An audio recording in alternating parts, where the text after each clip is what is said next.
So naay nangutana no nga followers ug dili lang pud kay siya nangutana ni, daghan nangutana ni. So ang ingon niya, Dol, nganong wala man nimo kuha ang imong asawa o ang imong mga pamilya nga daghan naman kang natabangan nga makaanha din ha. So akong itubag nimo sa pagsugod pa lang sa gihatag nga opportunity diri nga makakuha mi sa pamilya da sa Pinas kinsa among pasudlon. Pinakauna na akong gikuha ang akong asawa. So ang iyang desisyon amo gyud ang gibalansi pagayo. So ang iyang decision is dili siya mo anhi diri kay naa naman ko diri. Dili niya kaya biyaan iyang mga anak kay priority niya iyang mga anak. Kay mag-unsa man og duha nami diri ug walay mag-atiman og tarong sa among mga anak diha sa Pinas. Dili siya gusto nga bisan kinsa nalay bilinan sa among mga anak ug nakita niya ang epekto sa uban nga mga anak nga gibiyaan sa mga ginikanan nga nanimpalad sa ubang nasod.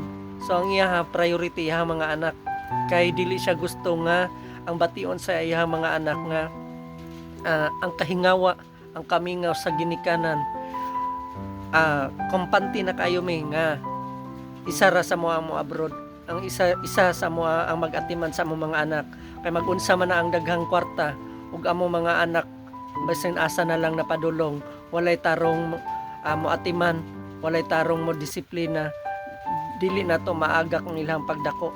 So mo na ang amo ang desisyon, ayaw lang mibut kay para ra gyud ni sa mo ang mga anak. So priority na mo among mga anak.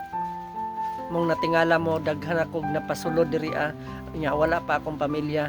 Nya bahin pud sa akong mga igsoon, wala gyud pud sila kursunada. So dili ko mamugos kay dili ko gusto nga maperwisyo ko diri So ang ako kung gusto nila motabang ko nga makaanhi sila diri tinuod man gyud nga nindot gyud kayo nga duha mo diri magtrabaho kay dali ra kayo makatigom, dali ra kayo ang kwarta.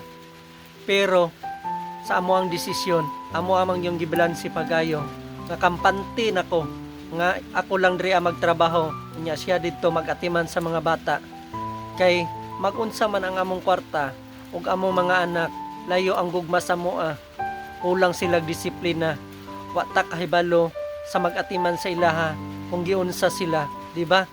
So makita man nato na gani sa akong mga gipantabangan na ana ilang mga asawa diri tinuod yun na dali ra ang kwarta pero kanya-kanya man tag desisyon sa kinabuhi.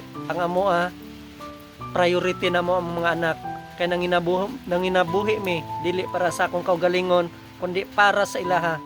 So ang amo magabayan na mo sila nga magdako fights na makakaunta, matagan sila og mayong edukasyon og pamiste, mabuhi lang taning kalibutan na nga normal. So kanara among desisyon gyud mao nang para sa ako importante gyud kayo nga naay isa ka ginikanan nga mag-atiman sa atong mga anak kay aron magdako sila nga tarong unya kung unsay mahitabo sa ilaha kitang ginikanan ang mabasol kay wala ra gyud pagbasol nga maguna kay ang kinabuhi nato walay rewind. So kana lang, daghang salamat.